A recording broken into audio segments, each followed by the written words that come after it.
Santapan Harian Jumat 6 Maret 2026.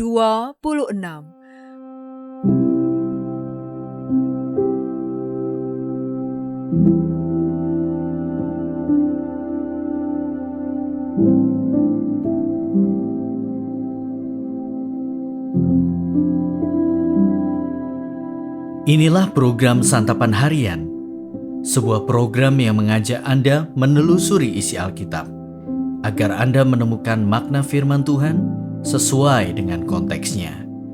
Santapan Harian tertuju bagi Anda yang ingin memiliki kehidupan rohani yang segar, kuat, dan sigap. Hari ini kita akan membaca Yosua pasalnya yang ke-21. Namun kita akan membacanya pada ayat pertama hingga ayatnya yang ke-8. Sebelumnya, mari kita berdoa. Kristus yang agung, mampukanlah kami untuk memahami dan melakukan firman-Mu di dalam keseharian hidup kami. Di dalam Kristus Yesus, kami berdoa. Amin. Yosua 21 ayat 1-8. Kemudian para kepala kaum keluarga Lewi datang menghadap Imam Eleazar dan Yosua bin Nun, serta para kepala kaum keluarga di antara suku-suku orang Israel, lalu berkata kepada mereka di Shilo, di tanah Kanaan, Tuhan telah memerintahkan dengan perantaraan Musa supaya kepada kami diberikan kota-kota untuk dihuni, serta tanah-tanah penggembalaannya untuk ternak kami. Lalu orang Israel memberikan dari milik pusaka mereka kota-kota yang berikut serta tanah-tanah penggembalaannya kepada orang Lewi, sesuai dengan titah Tuhan. Berikut ini undi bagi kaum-kaum Kehat. Keturunan Imam Harun dari antara orang Lewi melalui undi mendapat 13 kota dari suku Yehuda, dari suku Simeon dan dari suku Benyamin. Sedangkan keturunan Kehat lainnya melalui undi mendapat 10 kota dari kaum-kaum suku Efraim, dari suku Dan, dan dari suku Manasye yang setengah itu.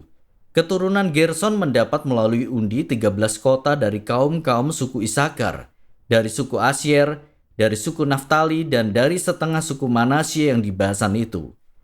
Keturunan Merari melalui undi mendapat 12 kota menurut kaum-kaum mereka, dari suku Ruben, dari suku Gad, dan dari suku Zebulon.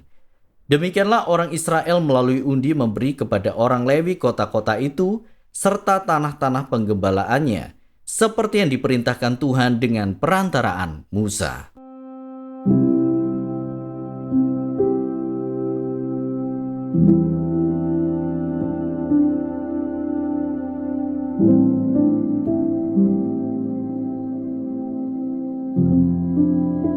Sahabat Scripture Union Indonesia, setelah Lewi menjadi suku yang melayani Allah, maka mereka tidak akan mendapat tanah pusaka seperti suku-suku lain. Mereka diberi 48 kota, termasuk 6 kota perlindungan untuk tempat tinggal mereka. Saat itu kepala-kepala kaum keluarga Lewi datang menghadap Imam Eleazar dan Yosua untuk meminta kota-kota seperti yang diperintahkan Tuhan. Orang Israel pun memberikan kota-kota milik pusaka mereka serta tanah pengembalaan kepada orang Lewi. Perhatikan bahwa keturunan Imam Harun dari kaum Kehat mendapat 13 kota dari suku Yehuda, Simeon, dan Benyamin. Keturunan Kehat lainnya mendapat 10 kota dari suku Efraim, dan setengah Manasye. Kaum Gersom mendapat 13 kota dari Isakar, Asher, Naftali, dan setengah Manasye.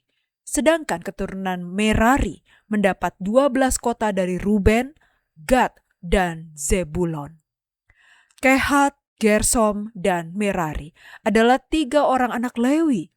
Sekali lagi perhatikan bahwa kaum Kehat mendapat paling banyak kota.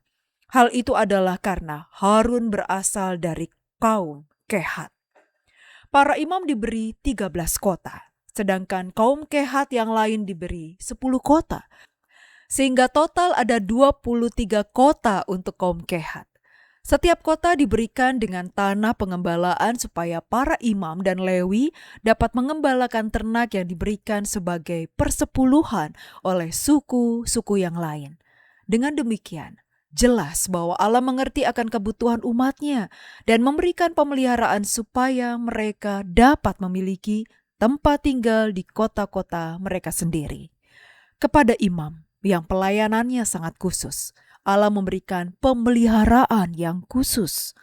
Pemeliharaan Tuhan di sini menunjukkan cara Tuhan memelihara kebutuhan hidup hamba-hambanya secara istimewa. Kepada yang diberi tugas yang lebih, Tuhan juga akan memberikan perhatian khusus. Karena itu, janganlah khawatir jika Tuhan memberikan tugas kepada kita yang sepertinya lebih berat daripada tugas orang lain, karena Tuhan pasti juga akan memelihara kita secara khusus. Mari kita berdoa.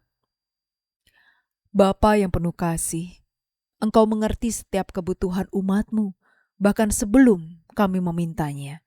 Dalam tangan-Mu yang setia, hidup kami terpelihara. Engkau mencukupkan yang kurang dan menenangkan yang gelisah. Ajarlah kami percaya sepenuhnya kepada pemeliharaan-Mu hari ini dan selamanya.